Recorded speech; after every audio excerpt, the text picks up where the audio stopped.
नमस्ते भैया बहन। मैं आचार्य अरविंद कुमार झा सुगम संस्कृत पाठशाला में आप लोगों का स्वागत है। आज मैं आप लोग को कक्षा अष्टम का संस्कृत पुस्तक पढ़ाने जा रहा हूँ, जिसमें सबसे प्रथम दिया गया है सुभाषितानि। सबसे प्रथम अध्याय में दिया गया है सुभाषितानि।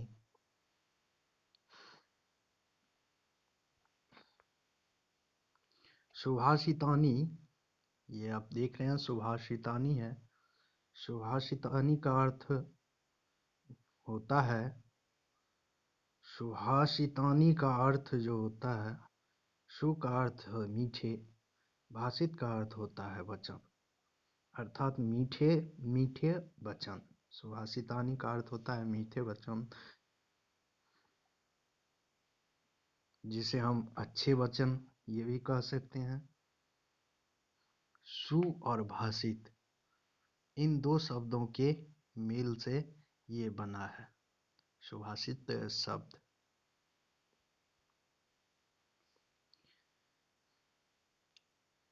ये सुभाषित शब्द सुभाषितानि हमें ये ज्ञान कराता है कि जिंदगी को कैसे अच्छे ढंग से जिया जा सके, बुराई से अच्छाई की ओर चले। इन्हें हम मुख्य रूप से सुभाषितानि कहेंगे। सुभाषितानि, आप देख रहे हैं सुभाषितानि प्रथमा विभक्ति बहुवचन शब्द है। सुभाषितम जो है, सुभाषितम एक वचन है, सुभाषितम एक वचन है। और प्रस्तुत पाठ में सूक्ति मंजरी, नीति शतकम, मनुस्मृति, शिशुपाल वधम, पंचतंत्र से रोचक और विचारोत्तेजक श्लोकों को संग्रहित किया गया है, जिसमें अच्छे विचारों, अच्छे संस्कार वाले व्यक्ति होते हैं ना, अच्छे संस्कार वाली व्यक्ति संस्कारवान कैसे बने, इसमें अच्छाई के बारे में बताया गया है।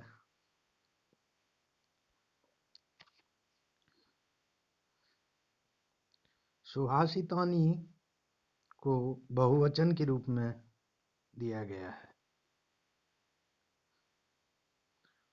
अब मैं इसके प्रथम श्लोक आप लोग को समझाने जा रहा हूँ।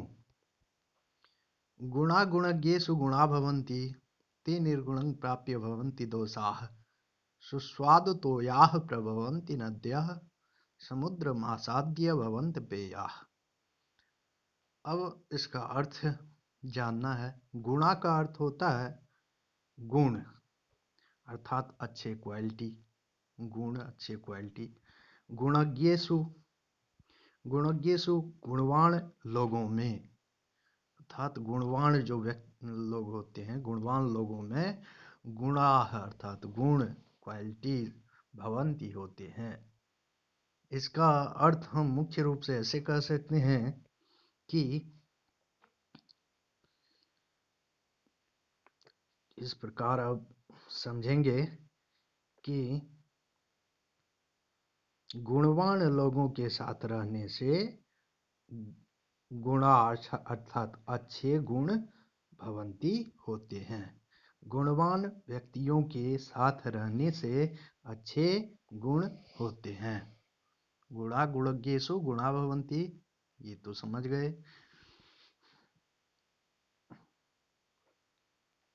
अर्थात गुणवान व्यक्ति जो होते हैं ना, गुणवान व्यक्ति के साथ हर समय रहना चाहिए, क्योंकि अच्छे होते हैं व्यक्ति उस।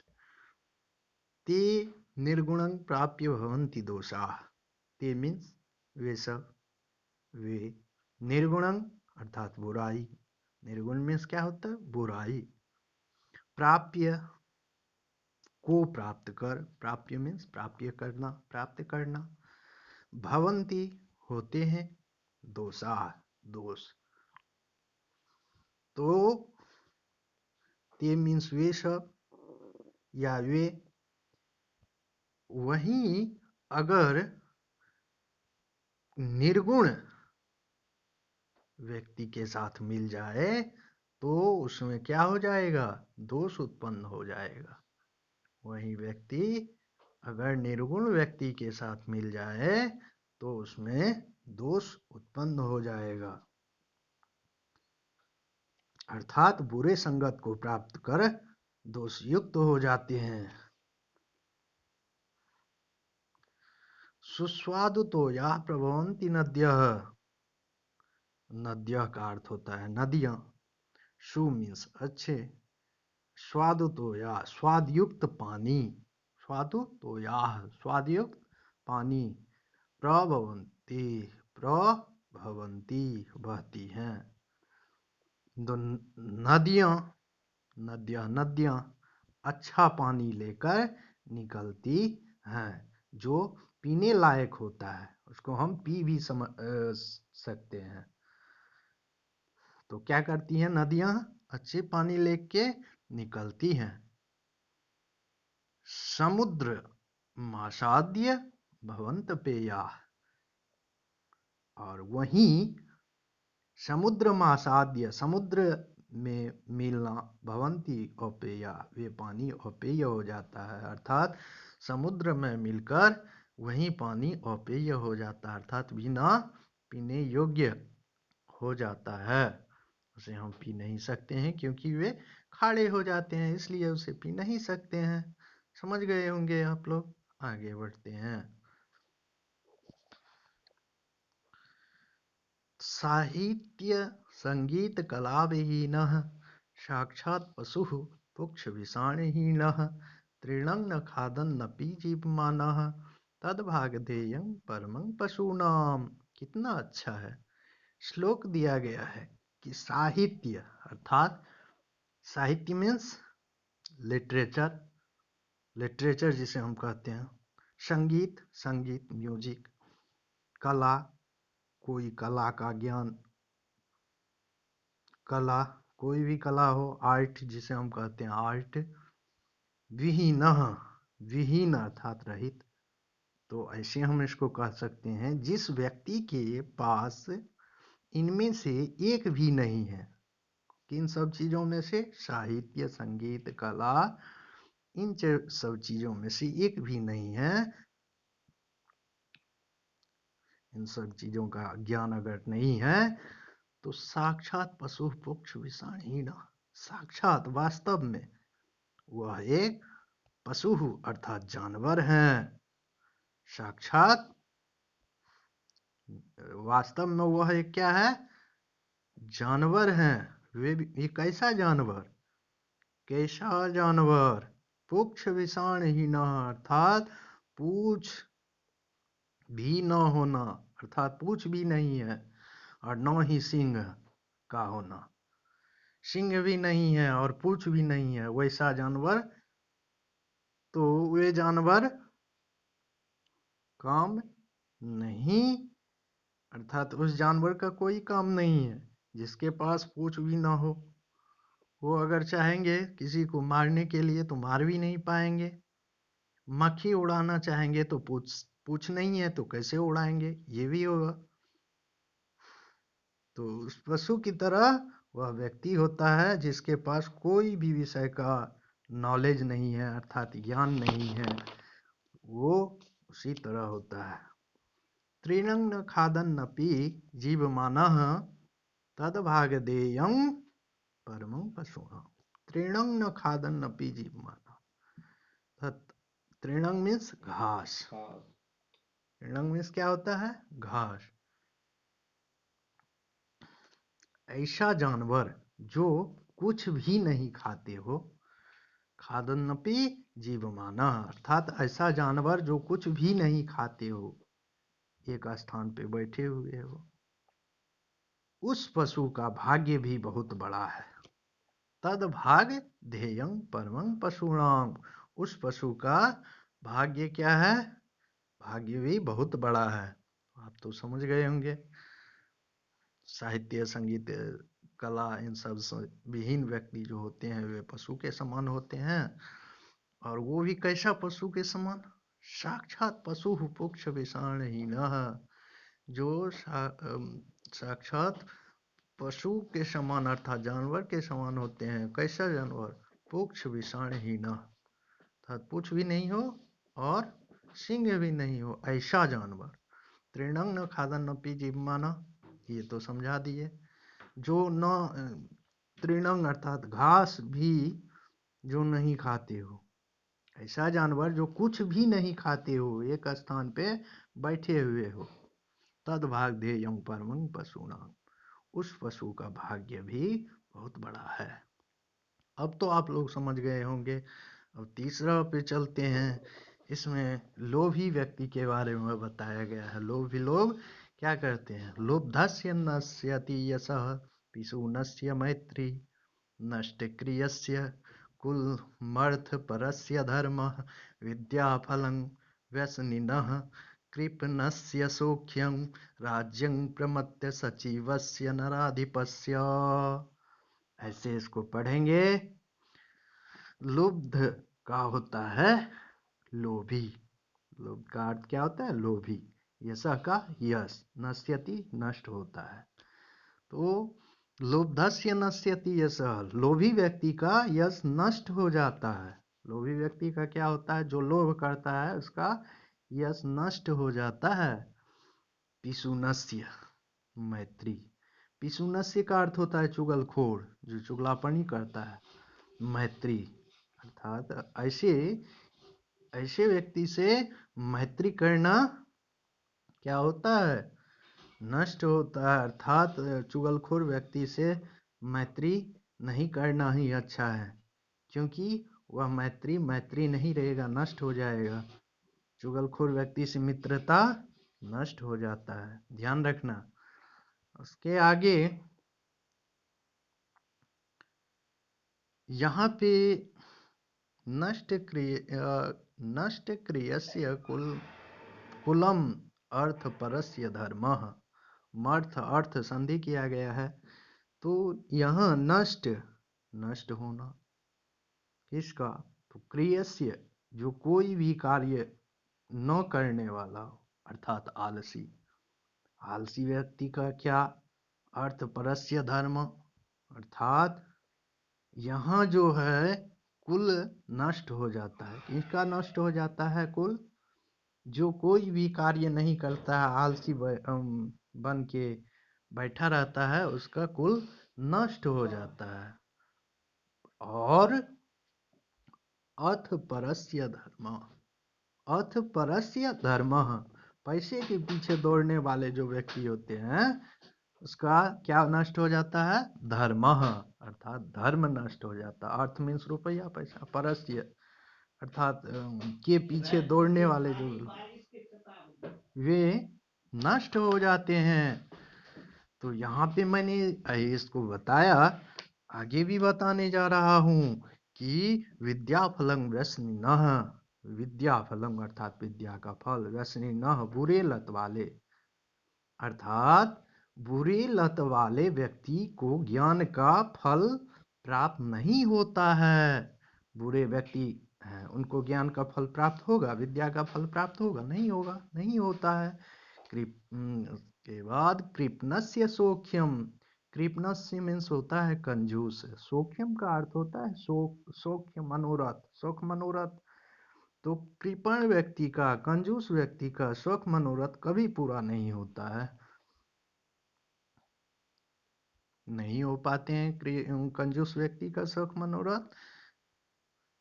राज्यं प्रमत्य सचिवस्य नराधिपस्य, नराधिपस्य का अर्थ होता है राजा, नराधिपस्य का अर्थ राजा।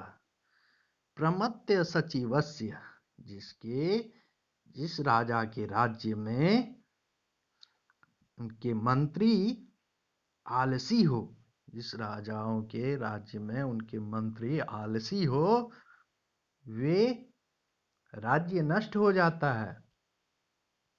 राज्य क्या होता है? नष्ट हो जाता है।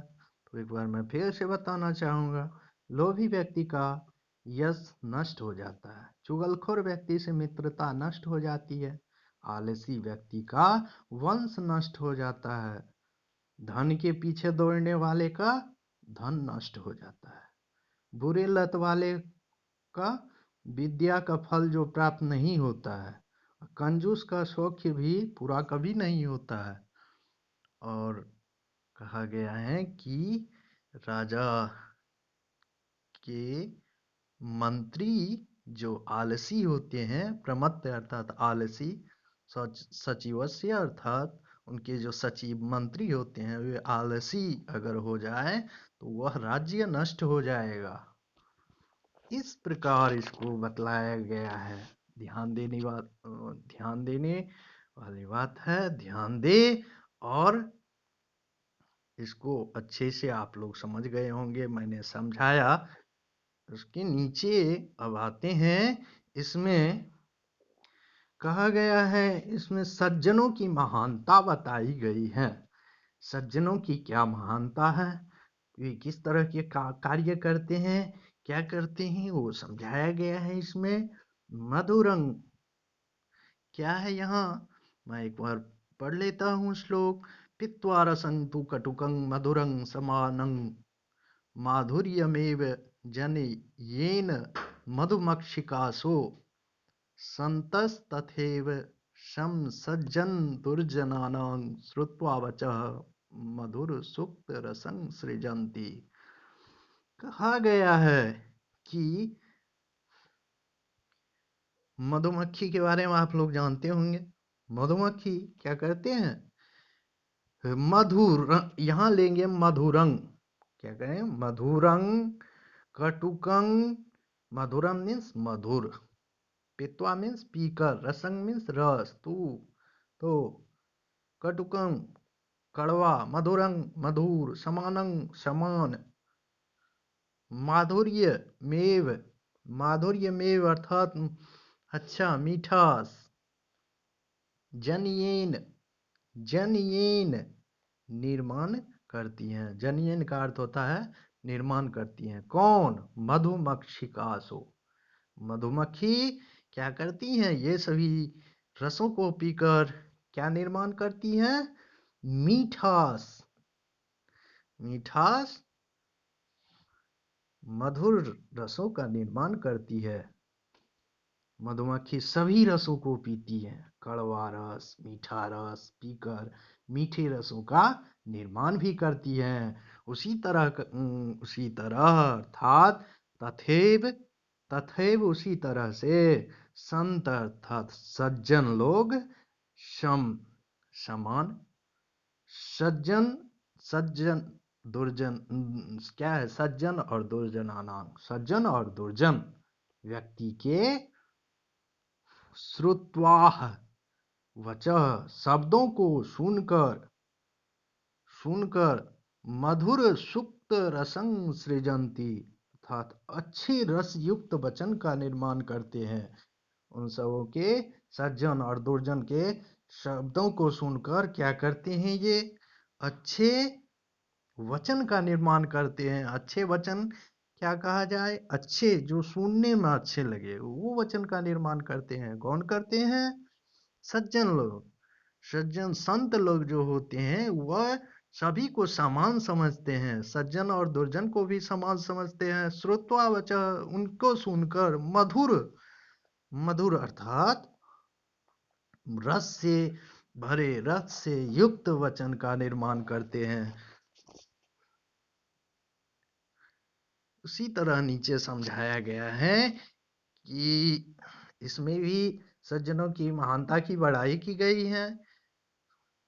महतां प्रकृति सेव वर्धितानां परेरपि न जहाति निजं भावं संख्यासु लाकृतिर यथा। अब इसमें हमको देखना है कि महतां प्रकृति, प्रकृति का अर्थ होता है स्वभाव, तो सज्जनों का स्वभाव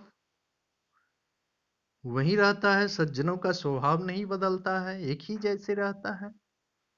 समझ गए? सज्जनों का स्वभाव कभी नहीं बदलता है।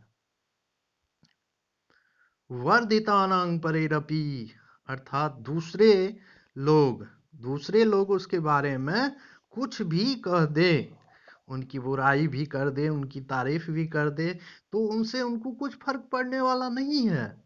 जाति निजं भावम, उनको फर्क पड़ने वाला उससे कुछ नहीं है।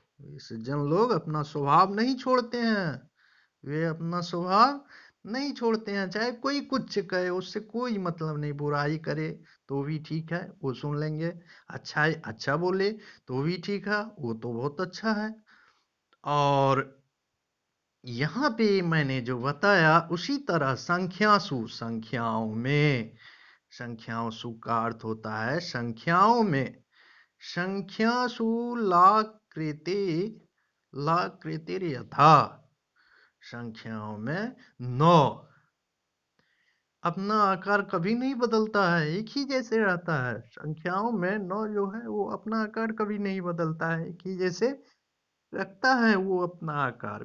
कौन? 9। उसी तरह संत लोग भी उसी प्रकार रखते हैं अपना आचरण। आप लोग को मैं ये बताना चाहता हूं कि स्त्रियांग रोच मान आयांग सर्व तद रोचते कुलं तस्यां त्वरोच मानायां सर्वमेव न रोचते। स्त्रियों की इसमें बड़ाई की गई है कि स्त्रियां जो होती हैं ना, वह अगर नहीं, वे शोभायमान होती हैं, और वे अगर जिस घर में नहीं रहे तो वो घर घर नहीं लगता है। तो स्त्रियां क्या करती है? घर की शोभा को बढ़ाती हैं। और इसलिए स्त्रियों को यहाँ सर्वश्रेष्ठ माना गया है। और वे क्या करती हैं? घर की शोभा को, सुंदरता को बढ़ाती हैं। अगर नहीं रहेंगे तो समस्या है।